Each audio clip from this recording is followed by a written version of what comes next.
Come on. All right. All right. So, hi, guys. This is something that I think would be really fun. And I've got my two friends here, which are.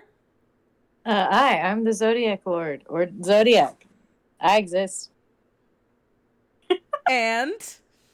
Hi, I'm Quan or Quantablos, and I also exist. And we're all writers, I would consider ourselves, right? Like, on top of being artists, we all enjoy the good smooches of literature and tropes. And so we found a cracked article that was the 43 most overused movie tropes, and I'll have that linked down below. So we're going to talk about, we have no idea how long this is going to be and how many tangents I'm going to have to edit through, but that's my curse because I think it's fun. So, number 43, starting right off, is physical toughness does not equal strong female lead.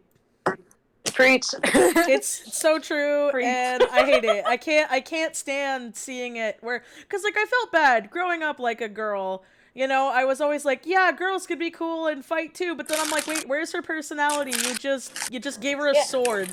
It's also just reinforcing the really bad sort of stereotype that emotions are weakness. That you have to be able to be physically strong to be tough. Yeah. And to be like, powerful. It's kind of like they just give females male traits. And I'm like... Oh, you mean like when they give women titty armor instead of actual armor? No, I actually like titty armor. Quan! No! I know it's horrible. I know it's horrible and that you can die from titty armor, but I actually really like it. hey, at least you admit that it's kind of pointless, though. It just looks good. So. No, it can literally kill you. Sometimes it'll be sacrificed for aesthetics. That's true. All right, should we go to the next one, or you want to go more to anybody out there who's writing, you can write any character as being like a strong character if you just actually give them a character. If your only way to make your female character strong and independent is to give her a sword and have her beat up a bunch of people, then you don't know how to write characters. Oh, completely. Like an example I used before we started recording, because we did technically do like the first one before we decided to record this, because we were just talking before this, and I was like, hey guys, this could be fun. Was I brought up, it's never even like, oh yeah, the girl is like the blacksmith or always wanted to be a fighter or she like studied it. It was just like, no, I know how to stab or I know how to punch. I'm the chosen one. I'm the chosen one, yeah, so. Yeah. Well, it's like, because I have a story that I need to draw more of that features two female characters as the leads of it, and one of them, a big part of her character is the fact that she beats up people with a baseball bat. But, you know, she also has more of a personality than that, though. Yeah. All right, so here's number 2. This is a good one that I literally never see anybody talk about, and I'm really happy it's here. 42. Yes. Kill the boss. And somehow the rest of the bad guys just kind of chill out or go away. You know what? That's a good one. That's a good, right?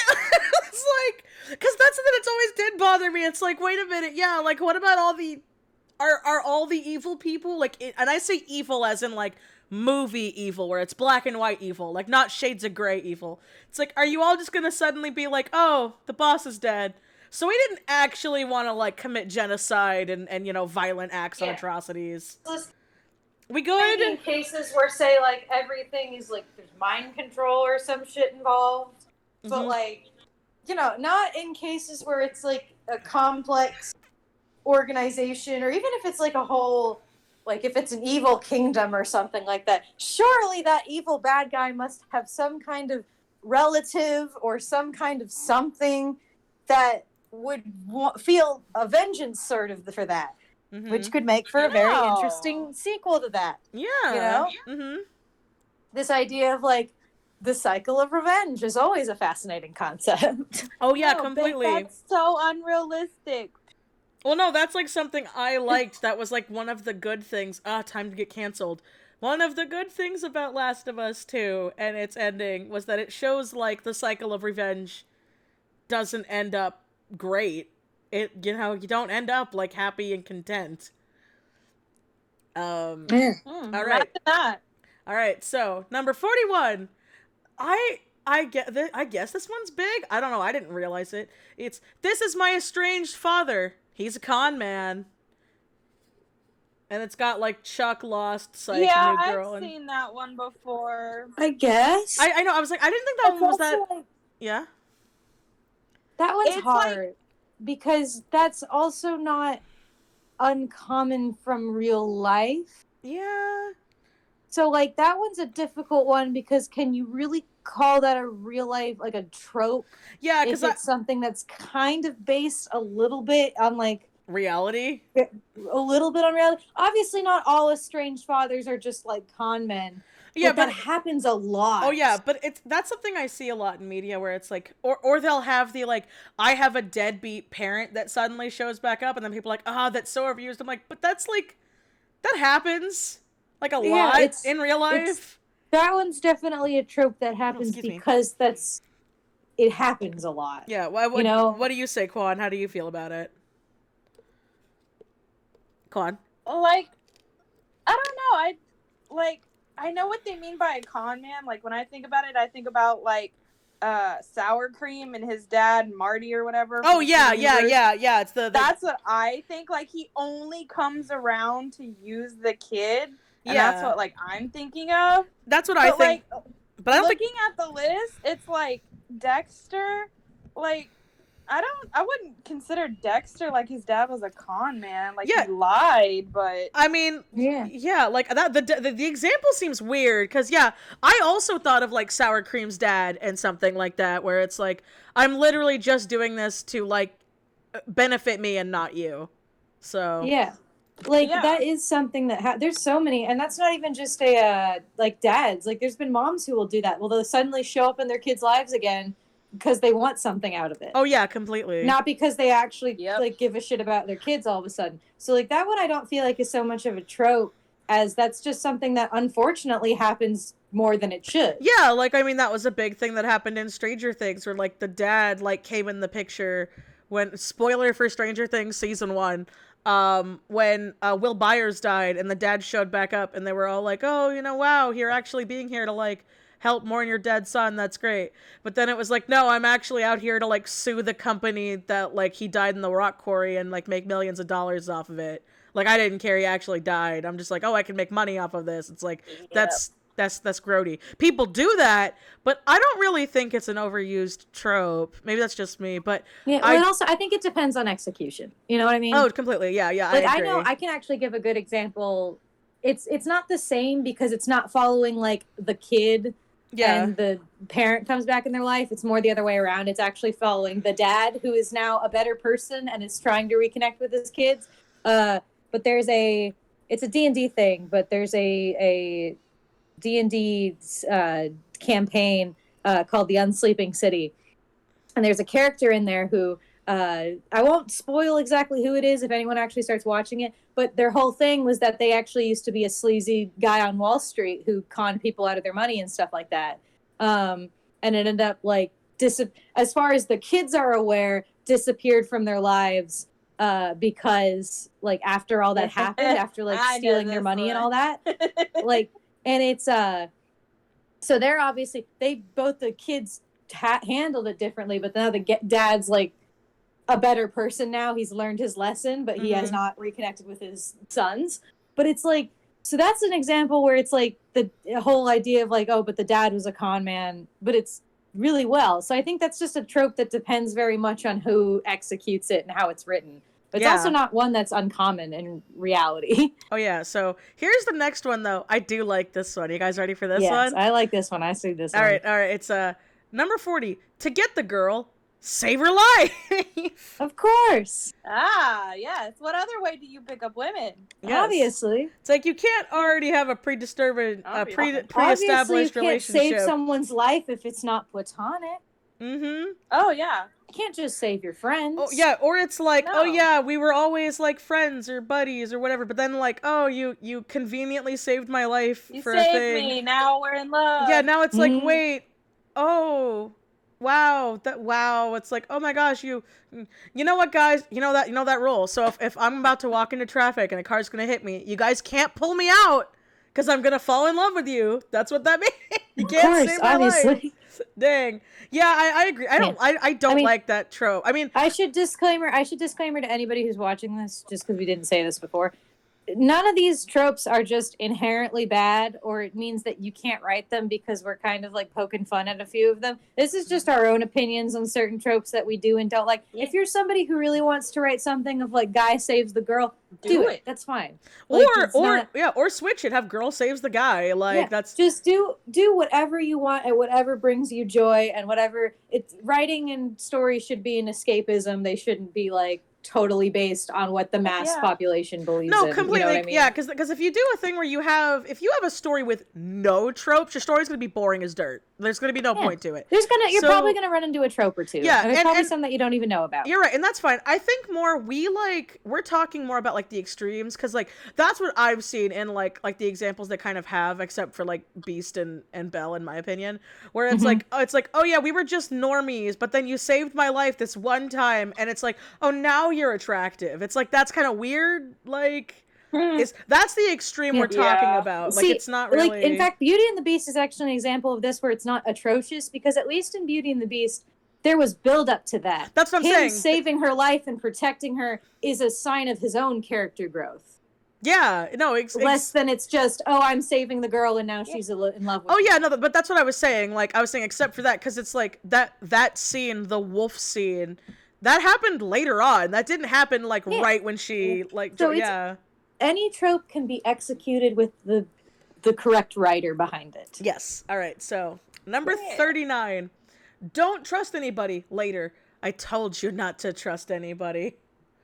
So what they mean by this, because I know the example they're using. Yeah, but I love that one though. No, but the example they're using here is the like it's the person that said it kind of thing. It's yeah. But I love that one though. Yeah, I do admit that I love that one. Yeah. Don't trust anybody. It was me. I was anybody.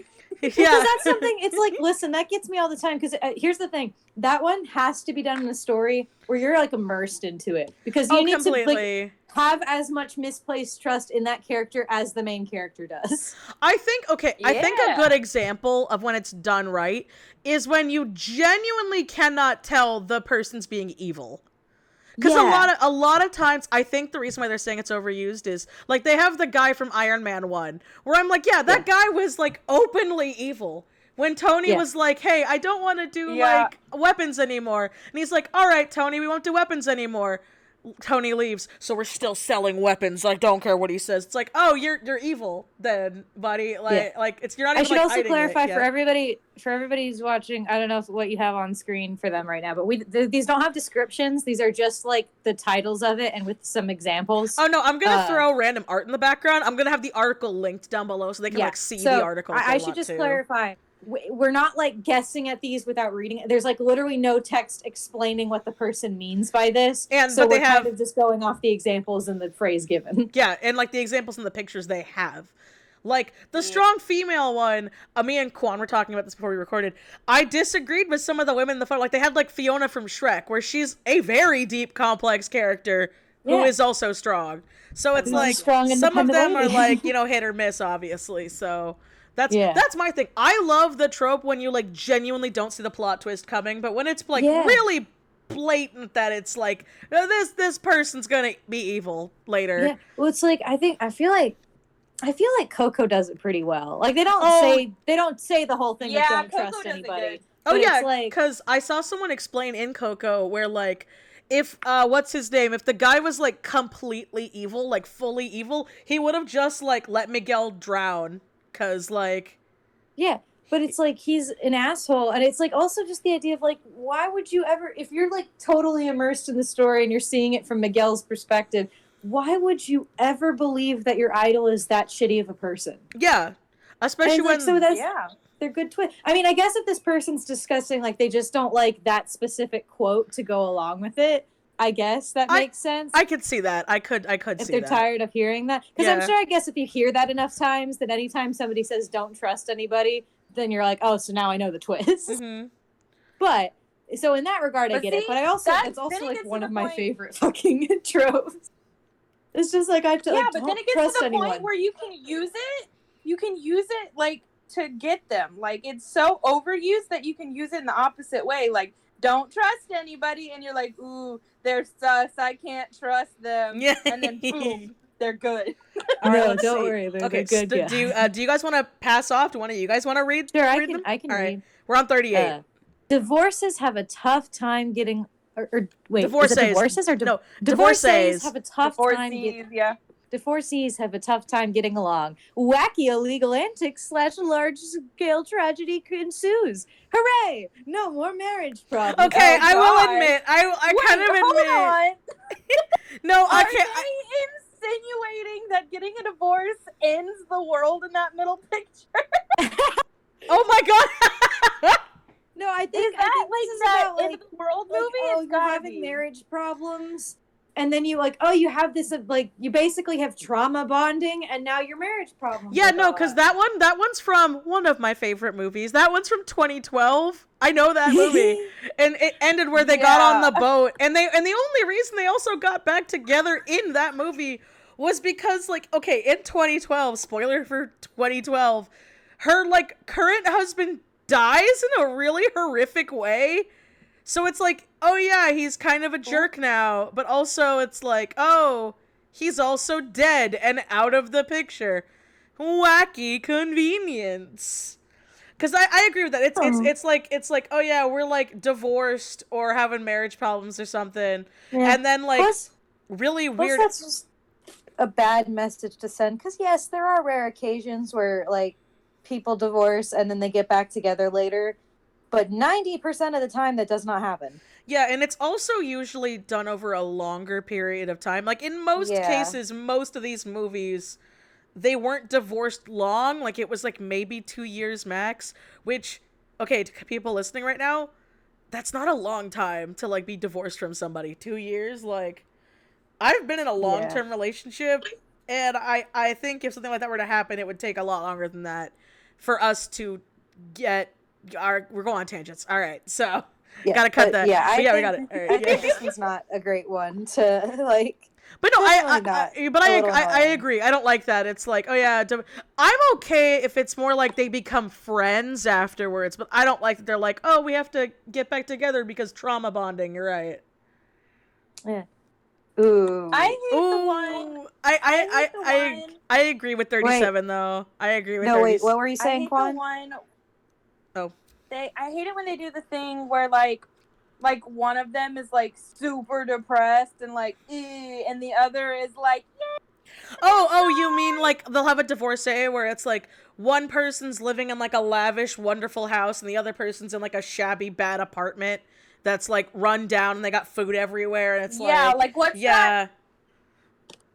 what's that Downsize movie? I hate that movie, but I did not want to watch that one, but I know what you're talking about. It's one's clearly depressed and the other one's just living life, vibing. Yeah, I don't like that either. All right, so the next one is 37. Asperger's syndrome is hilarious. Yeah, I agree. I don't really like that one. Me neither. I don't. Is Sheldon implied to have Asperger's? Yeah. I think he's implied to be on the spectrum. I've never watched it. So yeah, no, it's open about it. I watched the entire show. Yeah, I thought he was just too smart, and so he was stupid and jerky. No, the actor himself said that Sheldon's written as autistic, and they even talk about it in Young Sheldon because, Holly's mom is a autism specialist kid, and she loves that show because they openly talk about autism and stuff, but when he does funny stuff, it's lol, because he's autistic. It's funny, and I'm don't like that. Ooh, uncomfy. I didn't know Napoleon Dynamite was implied to be. I don't think so, because I didn't know that either. But I think it's more of the weird quirk. Because I know people talk a lot about sometimes characters aren't outwardly stated as such, but sometimes there's I think there's a term where they're autism coded. Yeah, they're autism where it's coded. They have all the traits of it, and so so long as you know what it is, that's what it screams to you. Yeah, because with Napoleon Dynamite, I think the big thing, because I didn't like Napoleon Dynamite. When it came out, I was the demographic to love it when it came out, and I remember seeing it with my dad. Napoleon Dynamite. And I didn't because the whole thing is a lot of the comedy is from the fact that he let's be honest, he doesn't do social cues right. Like, he's really, like, weird and out there, and that's the humor. That's pretty much autism coded right there. Yeah, like, that's the humor, is that it's like, you know, it's like, you know, like, oh yeah, he just keeps tater tots in his pocket. And that's funny, that he keeps tater tots in his pocket. Bro, that was so funny to me, though. Quan, no! Well, it's like, that's the thing, I think, is that it's the fact that, like, it's not wrong to have jokes per se, but the characters shouldn't be written as like, yes, they're the funny one, and that's all they have. Yeah, that's like, right. Yeah, they're the funny weird kid. Like, no, no, Morgan's right. That's what I think this means, is that, because that's how I feel about it, where it's like the humor is that he's can be funny, because there can be funny stuff made about that, but it shouldn't be the entire focus of your character. Like, in that regard, because that's not really that meaningful. Yeah, like, I think that could be a whole like video on itself, is just like, it's that's like a deeper subject to go into. Yeah, it's like that, or it's like, you know, when you have like an autism person and they're like a super genius that could do no wrong and have like 8 degrees and speak 4 languages, and they're like really, like, you know, out there and intelligent, and that's their autism. Like, everything else is normal, they're just really, really smart. Because I've seen a lot of media do that, too, where they, like, don't bring up, like, other issues besides, like, oh, you're autistic, so you're a little weird and you're smart.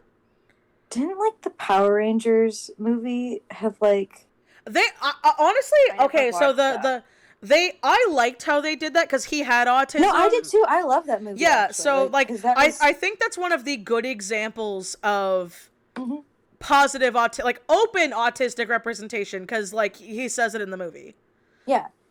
Like, yeah, like, that could be a whole video we could do if, like, people like this and you want us to talk, because that's a much deeper topic than just, like, a single trope thing. But I will admit, I don't would like us to discuss that, like, autism and Asperger's in the media and stuff like that. That'd be cool. Yeah, because that is the thing, because I will admit, like, when it's, like, the weird, quirky, you don't get social cues, that's the only reason why it's funny. I will admit, that's, like, I do have an issue with that. Yeah, like, so. And also, I feel like also, especially with, like, the top 4, there's definitely a trend with, like, appearances. Yeah. You know what I mean? And I think that's also probably part of the problem as well. So, okay, I love 36, that one's pretty great. Beautiful people are good and ugly people are bad. Yeah. I could not agree fucking more. I know, I completely agree with that one. I mean, I will give this one a little credit. I feel like some of that is slowly changing over time. Not completely, but I like think it is. It's been slowly changing where, like, oh, the bad guys are actually the people who are beautiful and perfect. Yeah, I like that, but like I can understand why they do it. I don't like it, but like it's a reflection of who they are on the inside, and I'm like, yeah, but it's also it's like I understand where it came from, and also there's something to be said about character design. I mean, there's a whole idea of like who's the villain, you know, it's based on character design. So there's an element of that I understand, but I also think, like, you know, I'm glad that, like, for example, in media, that the whole idea that orcs being inherently evil is being turned around now and being changed. That's something you're right. Like, that's something I'm happy we're seeing more of now, where we're seeing more of, like, this trope is either, like, flipped on its head or it's brought up. Yeah. It's not, but it was really popular for the longest time. It was like, they somewhat started doing that, like, as early as, like, fucking Shrek. You know what I mean? Oh, yeah. And, so, I think this one is changing, but it definitely still happens. Like, okay, I think another good example of, like, this would be... Oh, yeah? Yeah, Quan? You made me forget what I was going to say. Hold on. Oh, sorry. You want me to say mine and we'll come back when you got it? You want me to say mine? Yeah. Okay, so on this trope, something I don't like. So, now... Okay, I'm going to talk about, spoiler for the Witches movie, the old one, the, like, stop-motion-y one, the first one, not the remake that's coming out. The stop-motion-y one? Or, because weren't the mice, like, stop-motion in the other one?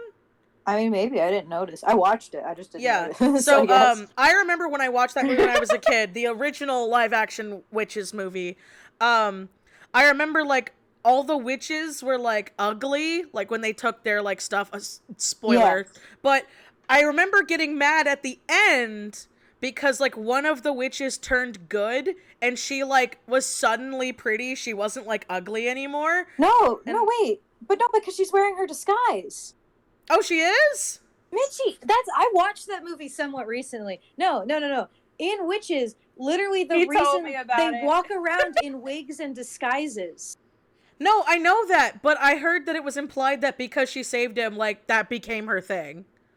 If that was the case, it wasn't in the movie. Okay. Because I watched that movie and I remember watching that ending bit, and she looked just like she did when she had her whole mask and stuff like that. Okay. All right, so if that's what happened, it wasn't very clear in the movie itself. Okay. I mean, again, I've never read the original story it came from, which I probably should because it's one of my favorite authors. But hey, let us know down below if we're all idiots and we don't know what we're talking about. Are we idiots? Is that what happened in the original story? I mean, Witches does have old, like, folklore-y charm to it, though, I will say. So I feel like in Witches it's not as blatant, crazy. Yeah. Like, because it's like, it has a weird folkloriness to it, you know what I mean? Yeah. So, okay. Yeah, I definitely yeah. I will admit, if I'm wrong, I'm wrong. Around. Someone let us know down below. Yeah. If we will happily want to know, because we're all being stupid here. All right. Yeah. Number 35. This is a long one. Okay. If you walk into a room or house or apartment, etc., and carry on a conversation without waiting for a response, we know that the person you're talking to is A, not there, the bad guy lying in wait, or most likely dead on the floor in the kitchen, and being distracted by groceries isn't fooling anyone. Yeah, okay. I see that in a lot of horror movies, and that does bug me, because, like, I don't know. I've never done that. Like, I'll be, like, walking into my apartment and, like, already having a conversation when I'm not in my apartment or on the phone. It's like, I'll come in and then be like, I'm home. Because I've seen that happen a lot, where they have, like, full-on conversations, and then, like, nothing's going on. And then you're like, huh. What's going on? Yeah. Oh, you know... Oh, yeah. Sorry. Can we go back to the whole ugly and beautiful one real quick? Yeah. It's, I mean, I just fucking realized Dark Crystal's actually a really good example of this, where it's not completely atrocious. Mm-hmm. Wait. The old movie or the new show? Yes. Okay, you gotta. Because there was a whole, like, I've done a little research now into it. Mm-hmm. There was, like, a whole graphic novel about the Dark Crystal and stuff like that. Whoa. I'm not going to spoil in this video, like, a big thing about it, but there's actually something about the Skeksis, because the Skeksis are the main villains, and they're evil, and they're corrupt, and they're awful. But also, not all of them are, though, I should say. Mm-hmm. Especially in the TV show, there's one specific that's not evil, and I fucking love him. But they actually talked about, both in the graphic novel, and I think they mention it in the movie. I think, why have I forgotten her name? You know, the witch lady, she mentions that, like, oh, you used to be so beautiful and now look at you. I think what it's implied in the Dark Crystal is that the Skeksis were beautiful at the beginning, but because over time they've been corrupting themselves with the crystal by taking its energy and all that, it's slowly turned them into hideous monsters. Ooh, okay, yeah. Yeah, so it's slowly... I think there's actually, like, I could show you later, but there's actual, like, pictures of what the Skeksis look like before and after. Ooh. Yeah, wow. From the comics. But I will... Just remind me later and I will show you. Or I'll find some pictures and I'll show you. But yes, we can continue with the no problem. Not sponsored. So... Not sponsored. I just really like the Dark Crystal stuff. Oh, yeah. Okay, so, how do you guys feel about the, like, walking into a room, having, like, a whole conversation with someone that's, like, not there? Or dead? I feel like that's not a story trope so much more as that's, like, a directing, like... thing? Story kind of... An execution kind of trope. You know what I mean? Yeah. I feel like that's less in the writing. I like the bit at the bottom, though, about the groceries, because I've seen that, too, where they're like, I just have these groceries, so I suddenly don't think, like... Yeah, I mean, I can agree with it, though. I do think it's a bit weird. Yeah, like... Because, like, I'm okay. I do, like, a good creepy thing, where, like, if you're getting home, and, like, someone's in the apartment, like, or something like that, like... One of my favorite movies was, like, the Invisible Man remake. I thought that was great and good tension. But, like, when she had full conversations, like, she knew the spoiler alert for the Invisible Man, she knew he was there. Like, she knew she wasn't alone. But, like, you know that throughout the whole tone of the movie. So you're not like, oh, yeah, this is happening. It's like, she knows that, but she's got to prove to other people she's not crazy. So, all right, let's see. Number 34 is stop giving an alien race an assigned personality / stereotype. So it's like the warrior race, the gangster race, the loves money race, the warrior race, the exotic dancer race. Yeah, that makes sense. I can see that. Yeah. Like, it's like you have like a whole species or race of people. I like space Nazi. Thank you, darling. Oh, is that what they are? I was never. Wait, is that what they are? Because I never watched Doctor Who, so I don't know. I just know that they're mean. Yeah, they're pretty much like we are the superior race. Zap zap. Oh, I like the little gremlin things from Star Wars being the used car salesman. I kind of think that was pretty funny. They totally are though. They are. Good.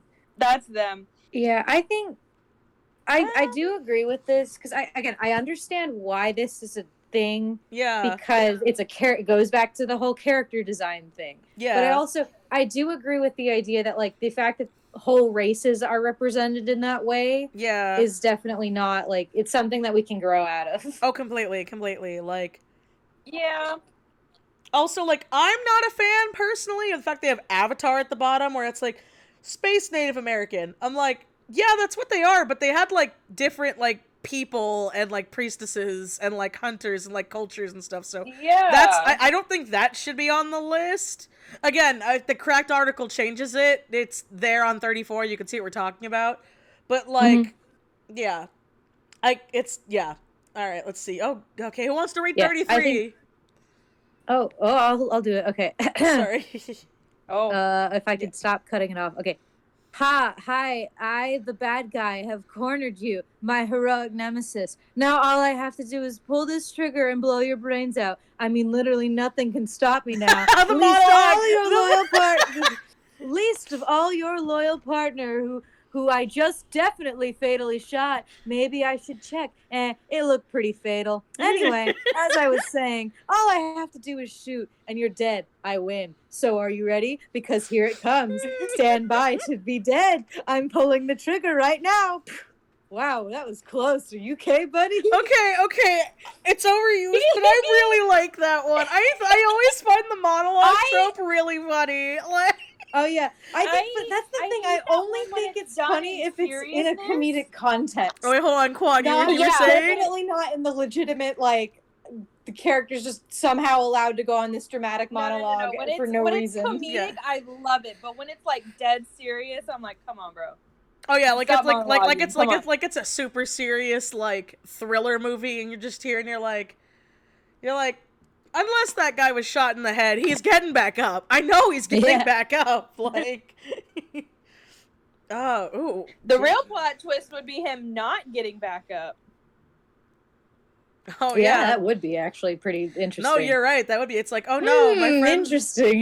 That could be interesting. You're totally right. Yeah. All right. So, these are getting long. All right, 32. I can do this one. All right. Job description. Impossibly awesome killer or assassin must be prepared for high stakes such as responsibility for the future of mankind. Ideal candidate, seeking an ex-killer who has left the business to live a self-imposed exile for years.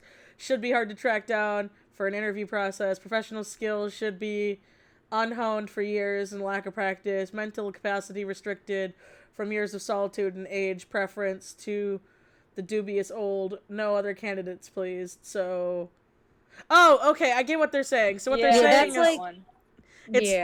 like you have to get the old assassin out, like an older the old retired hitman, you know. Yeah, they're like they live in like isolation and like don't know how to people. I'll agree. Like that, I feel like that was like really interesting, and then they were like, oh, people like this, and they kind of milked it dry. Yeah. You know? It's like, it depends on execution for me. Yeah. Because I've seen ones where it seems very weird, and then also, and it just depends how they're found. Yeah. Because, like, most of the time they're not found like this. They're found because somebody seeks them out and tries to find them because, oh, you're the only one who can save us. Oh, yeah, and my one issue with this trope, because they specifically go for them being older people, like, you know, in your, like, late 50s, early 60s kind of range. And it's like, but those people who've been retired and don't want to do it anymore, they're all still somehow amazingly fit and just ready to go, like, run 5 miles. Like... I don't know. Yeah. If that was me, I would be actually, I would love to see some shit where it's like an old retired assassin and they just have to deal with all their old people problems. Yeah, it's like, oh no, I haven't worked out in like 20 years. Yeah, like that's what I'm saying. You never see stuff like that. They're like still smelt and everything. All right. Yeah. So yeah, that was one of the issues I had with Taken. Yeah. Like, it was a good movie, but I'm like, he's been retired for how long now, and he still has all that stuff? Like, come on. Yeah, like, John Wick had the excuse because he was still young, and he, like, had, like, just stopped for his wife, yeah? John Wick has that context of the world that he's in. He's just the coolest man alive. That's true. I love John Wick. The John Wick movies... John Wick that has a certain charm. The John Wick movies are, like, that beautiful cheese. It's the Keanu Reeves charm. Yeah! All right, who wants to read 31? I love Keanu Reeves. Who wants to read 31? Yeah, I love him too. Casually walking away near explosions ain't cool if you have to deal with shockwaves, shrapnel, or hearing loss. I think one of my favorite ones though, where they were like self-aware with it was I think it was the first 21 Jump Street, where they were like, no boom, no boom, and then it's like boom. I like the ones where, like, it's comedic and, like in a cartoon example, they're, like, butt naked because it, like, burned all their clothes off. That one's funny. I like it when they do that, but then they're like, yeah, that thing just exploded and I'm fine. I'm like, no, you would have so much shrapnel. Yeah, it's definitely something where it's, like, it's hard to take seriously anymore. It either has to be in the context of comedy or in just a movie that's, like, overall, like, a cheesy action movie, in my opinion. Yeah. All right, so I'm confused by number 30. Can one of you guys, like, read and explain it? Because I'm a little... Oh, you're British and want to be on American television? I have just the persona for you. Someone with power or powers but treats people like garbage and doesn't know how to relate to others? You can do an American accent? What's your point? Good. Doesn't change anything. Yeah, I kind of agree. Like, I notice it especially with, like, She-Ra, that they give, like, people of power, like, British accents. So, like, Glimmer, she doesn't have an accent, but her mom does. And, like, Allura and Voltron, she's got an accent, but no one else does. Oh, you're right. You know, I never thought of that. You're right. I never... It ticks me off. I never really... that's what I actually didn't think about. I never... No, you're right. You're completely right. What do you know? Yeah, agree. Like, this powerful person, oh, they're British, because British means powerful. Yeah. So... Yeah, that goes into, there's a lot of stereotypes and things like that, for sure. Mm-hmm. Like, a lot of things about, like, you know, British people sound more formal and intelligent. And they all have to love tea and biscuits. Yeah, of course. Although I'm not really sure about, they have Hugh Dancy for Hannibal on there, and I don't know so much if that one fits into this context that much. Yeah, because he's not playing. I mean, like, I get the idea. This one's more about typecasting. Yeah. As opposed to, I guess. Yeah, I guess it's more like, if you're a British actor, we're gonna only put you in these roles, even if you can fake the accent. Is that what I think they're trying to get here? I shouldn't say fake the accent, because I didn't... Back off my boy, Gordon Ramsay. I know. Don't you be mean to Gordon Ramsay. He loves... He's kind when he needs to be. Yeah, and he's great. He is, like, great to kids. He's even been working on his anger issues and stuff like that. He's talked about that. Don't you put our Lord and Savior Gordon Ramsay down like this. All right, so I think this is a good one to cut here, and I kind of want to make a part 2 because we're having fun and we're only on 29.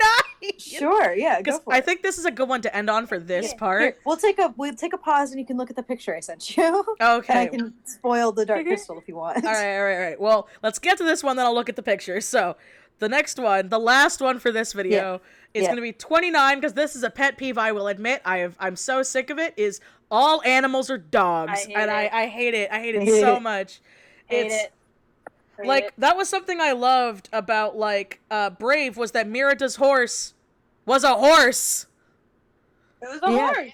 Granted, it was a more, friendly horse, because it was an animated horse. Well, no, but it was a horse. Maximus is a horse, but he's a horse with a human intelligence. Yeah, exactly. He's like a person. Yeah, but he's not a dog. That one, dog. The Maximus one's more. Same with Pascal, because Pascal acts like a person in Rapunzel too. Yeah, you know, but that's it's like the idea you can add humanizing characteristics to an animal without making them a dog. Yeah, it's like, oh yeah, here we're gonna give, because I liked they have Sven, because that was so perfect. I was like, yeah, why is Sven a dog? Yeah. Why is the reindeer a dog?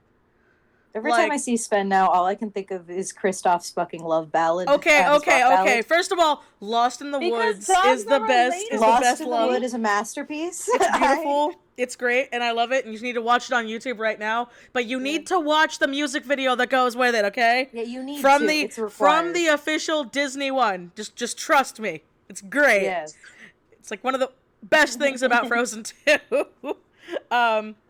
But yeah, I see that a lot too. Arguably one of the only. I think another good example. Well, no, what am I saying? That one doesn't make sense because it actually is a dog. Because my brain went oh yeah, the stool in Beauty and the Beast. But I'm like, wait, that was a dog that turned into a stool. It doesn't count. It was a dog. It was a dog. Yeah, so that one doesn't count. But I'm I've seen that so many times where it's oh yeah, here's a snake that acts like a dog. Here's a cat that acts like a dog.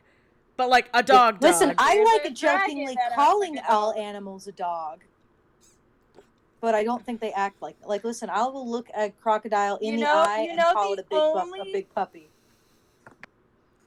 That's the only animated animal that's valid for being like a dog? Which one? The T-Rex from Night at the Museum. Correct. Okay, that's valid. That's valid. Only valid. I love him so much. Yes, he is good. Good doggo. Good boy. Good boy. God. So yeah. Thank you guys for listening. Thank you to my Patreon patrons. Even if this does bad, I'm posting part because we're having too much fun, and we're only on 29. I want to see more of what we got here. But do comment down below if you like it and not, and if you want me to do more stuff with my friends, because this is stuff we just do normally. Yeah. Or we talk about fandom stuff because we're trash. So, all right, I will see you guys next time. Bye. Bye.